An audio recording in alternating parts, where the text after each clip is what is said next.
எல்லாம் வல்ல ஸ்ரீ காஞ்சிமகா பெரியவா பொற்பாதம் பணிந்து கொண்டு மார்கழி மாத பலன்களை பற்றி பார்க்க இருக்கின்றோம். அன்பு விருச்சிக ராசி நேயர்களே, விருச்சிக ராசி என்பவர்களுக்கு இந்த மார்கழி மாத பலன் பலத்தை தருமா அப்படின்னா ரொம்ப விசேஷமாக இருக்கும். காரணம், செவ்வாய் ஆட்சியாக இருக்கிறார். செவ்வாய் ஆட்சியாக இருப்பது மட்டுமல்ல, இவருடைய அமைப்பில் லக்னத்துக்கு 2ஆம் அதிபதியாக வரக்கூடிய குரு பகவான் எங்கே இருக்கிறார்னா லக்னத்திற்கு 6ல் இருப்பார். அது அதாவது மேஷ ராசியில் அமர்ப்பார். அப்போது அது செவ்வாய் வீட்டில் இருப்பார்.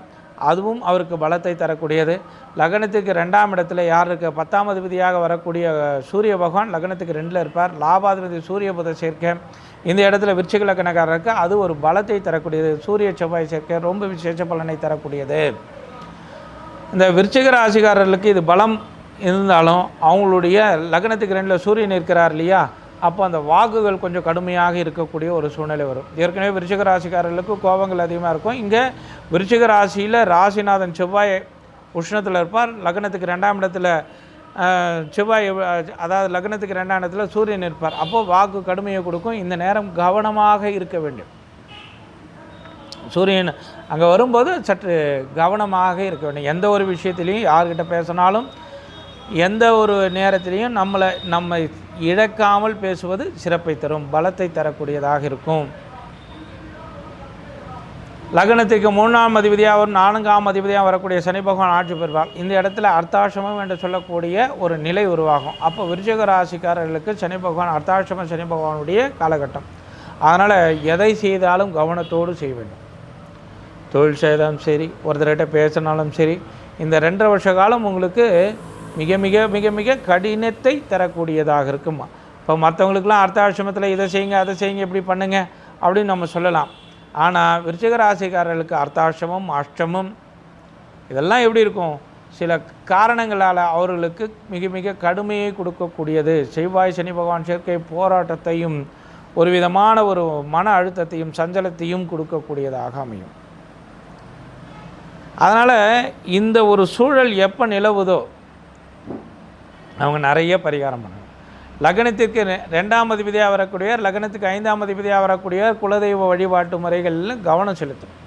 இங்கே ஏன் குலதெய்வ வழிபாட்டு முறையில் நம்ம கவனத்தை செலுத்தணும்னா, லக்னத்துக்கு 5ஆம் அதிபதியாக வரக்கூடிய குரு பகவான் எங்கே இருக்கிறாருன்னா லக்னத்துக்கு 6ல் இருக்கிறார்.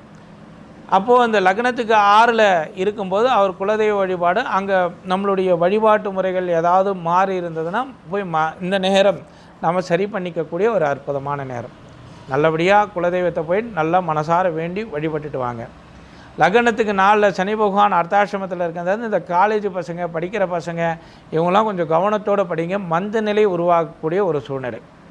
லக்னத்திற்கு 2ஆம் இடத்துல சூரிய பகவான் இருப்பதால் இந்த அதாவது எப்படி சொல்கிறது, +2 வரைக்கும் படிக்கிற பசங்க, +2 10th இவங்கெல்லாம் எப்படி இருக்கணும் அப்படின்னா படிப்பில் கவனம் செலுத்தணும். படிப்பில் கவனம் செலுத்தும் போது மட்டுமில்லை, படித்த படிப்பை அதாவது மனப்பாடம் பண்ணி நம்ம மக்கப் பண்ணி நம்ம படிக்கிறதுக்கும் புரிஞ்சு படிக்கிறதுக்கும் இந்த வித்தியாசம். லக்னத்துக்கு 2ல் சூரியன் ஆட்சி பெற்று இருப்பதால் இந்த இடத்துல நீங்கள் இந்த நேரம் நீங்கள் புரிஞ்சு படிக்க ஆரம்பிச்சிங்கன்னா கண்டிப்பாக உங்களுக்கு நீங்கள் நினச்ச மார்க்கை எடுக்கக்கூடிய அதிகாரம் வரும். ஆனால் ஒரு முறைக்கு 2 முறை படித்து அதை மனப்பாடம் பண்ணாமல் அந்த மனப்பாடத்துக்கு பதில் அதை புரிந்து மனதில் ஏற்றிருக்கலாம்னா கண்டிப்பாக, ஏன்னா சூரியன் புத்திகாரகன், புதன் புத்திகாரன், புத ஆதித்ய யோகம் இங்கே நடக்கும். சூரியன் ஆன்மகாரகன், புதன் புத்திகாரகன், 2 பேருமே இந்த இடத்துல புதாதித்ய யோகத்தை ஏற்படுத்தக்கூடிய சூழ்நிலை. லக்னத்துக்கு 2ல் இருக்கிறாங்க.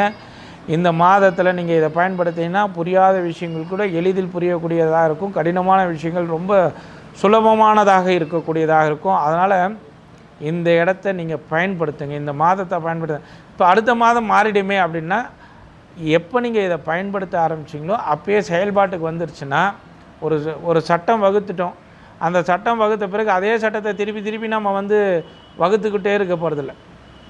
அந்த சட்டம் ஆக்டுக்கு வந்துருச்சு, ஆக்டுக்கு வந்த நாள் தான் முக்கியம்.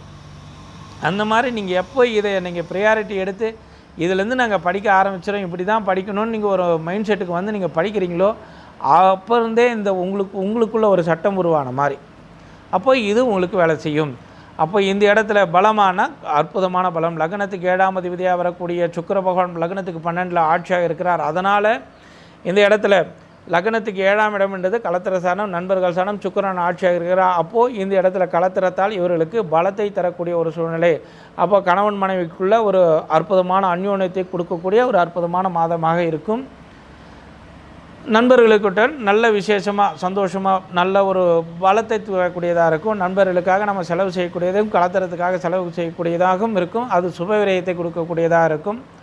லக்னத்துக்கு 8ஆம் அதிபதியாக வரக்கூடிய புத பகவான் லக்னத்துக்கு 2ஆம் இடத்துல இருக்கிறார். புத ஆதித்ய யோகம் கொடுக்கக்கூடிய சூழ்நிலை நல்லா இருக்குதான்னா பலத்தை தரக்கூடியது.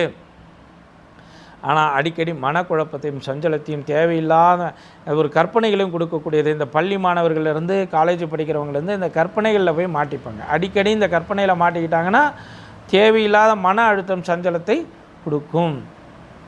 அப்போ இந்த கற்பனையிலேருந்து வெளியே வரணும். இந்த கற்பனையிலேருந்து வெளியே வர்றதுக்கு என்ன வழி? அப்போது நீங்கள் முதல்ல சர்ப்ப வழிபாடு பண்ணணும். சர்ப்ப வழிபாடை எப்படி பண்ணணும் அப்படின்னா, ஃபஸ்ட்டு நீங்கள் துர்கை வழிபாடு பண்ணுங்கள். அதுக்கு பிறகு போய் சர்ப்ப வழிபாடு பண்ணுங்கள். துர்கை வழிபாட்டை நீங்கள் முழுவதுமாக நீங்கள் பண்ணிகிட்டே வாங்க. இந்த மாதம் முடிகிற வரைக்கும் நீங்கள் எப்போ போக முடியும்? என்னால் ஒரு வாரம் தான் போக முடியும். முதல்ல துர்கை அம்மனை போய் கும்பிட்டு அதுக்கு பிறகு சர்ப்பத்தை போய் பாருங்கள். மனம் அமைதி பெறும். இது அவரவருடைய ஜாதகத்தில் எப்படி இருக்குதுன்றதையும் நம்ம பார்த்துட்டு நம்ம ஒரு சில விஷயங்கள் பண்ணோம்னா இன்னும் பலமானதாக இருக்கும். இது கோச்சார ரீதியாக வரக்கூடியது. இன்னும் லக்ன ரீதியாக நம்ம பார்க்கணும். இப்போது விருச்சிக லக்னக்காரருக்கு இவ்வளோ பிரச்சனைகள் இருக்குது அப்படின்னும் போது அவர்களுடைய ஜனன ஜாதகத்தை ஒரு முறை ஆராய்ச்சி பண்ணி நம்ம பார்த்தோம்னால் அவர்களுக்கு சிறப்பான பலன்களை அள்ளித்தரக்கூடிய காலகட்டமாக இந்த காலகட்டத்தை மாற்ற முடியும்.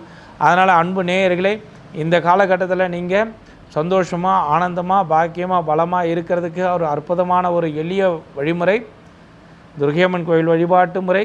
அதுக்கு பிறகு சர்வ வழிபாட்டு முறை. இதை நீங்கள் சிறப்பாக கும்பிடுங்க. ஆனால் சர்வத்தை கும்பிடும்போது ரொம்ப விசேஷ முறையில் பயபக்தியோடு கும்பிடுங்க. அதுக்கு நிறைய விஷயங்கள் இருக்குது. அவருடைய ஜனன ஜாதகத்தை ஆராய்ந்து நாம் கும்பிட்டோம்னால் ஒரு யோகத்தையும் பாக்கியத்தையும் பலத்தையும் தரக்கூடிய அற்புத மாதமாக இந்த மாதம் அமையும்.